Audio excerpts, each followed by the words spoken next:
This year's selection was really tough. We had 1,000 new nominations to add to our standing database of about 5,000 young leaders that we track on an ongoing basis to get down to a class of 190 leaders.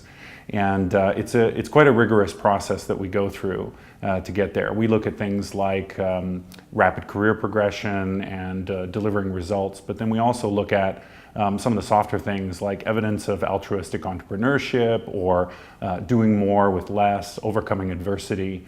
And after our own internal review, we work with Heidrick & Struggles externally and 65 offices around the world to vet the shortlisted candidates. And finally, they go to a selection committee chaired by Her Majesty Queen Rania of Jordan and prominent business leaders and politicians and media leaders to get down to that class. So it's a process that takes about 6 months, very rigorous, and occupies quite a lot of our time to get the best possible crop of young global leaders.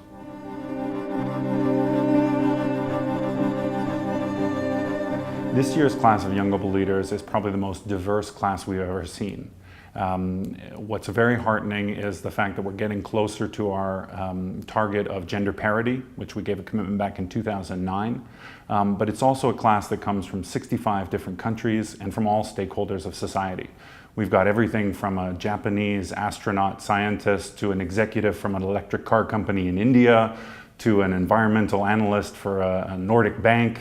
So it's really a diverse group of people. I think the second thing that is so unique about this class is the importance of Asia. Over 40% of the class comes from East Asia or South Asia, with another 25% coming from emerging markets in Latin America, Africa, and the Middle East.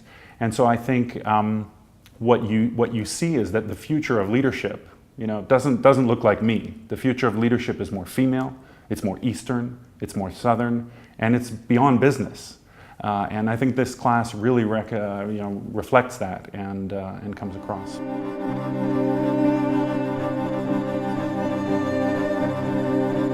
The Young Global Leaders community is a community that's constantly evolving, and every year's class brings in fresh ideas, new perspectives, new personalities. And so the community is constantly renewing itself and growing and changing and coming up with new initiatives and new insights. One of the things that's very interesting about this year's class is we've seen more profiles from people who've been in both the public sector and the private sector, probably reflecting the increased role of government and governance in world affairs. So I think they're bringing a new and unique perspective, which is these kind of issues that straddle not just business but also politics and civil society. And so I'm very confident that they're going to bring those perspectives in. I think the other thing that we're seeing is a rise in social entrepreneurship. More and more entrepreneurs just aren't satisfied with profit alone. They want social and environmental returns. And this year's class, more than any other, has those kind of entrepreneurs. Even if they don't consider themselves social entrepreneurs, we see the characteristics of their businesses changing. And so we're expecting they'll bring in that dimension into the community in a much stronger voice.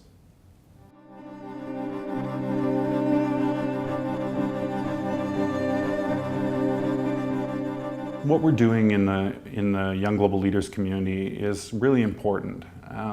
I've observed that as leaders progress in their careers, they tend to get more and more isolated, especially when they're young and successful. They stop getting honest feedback.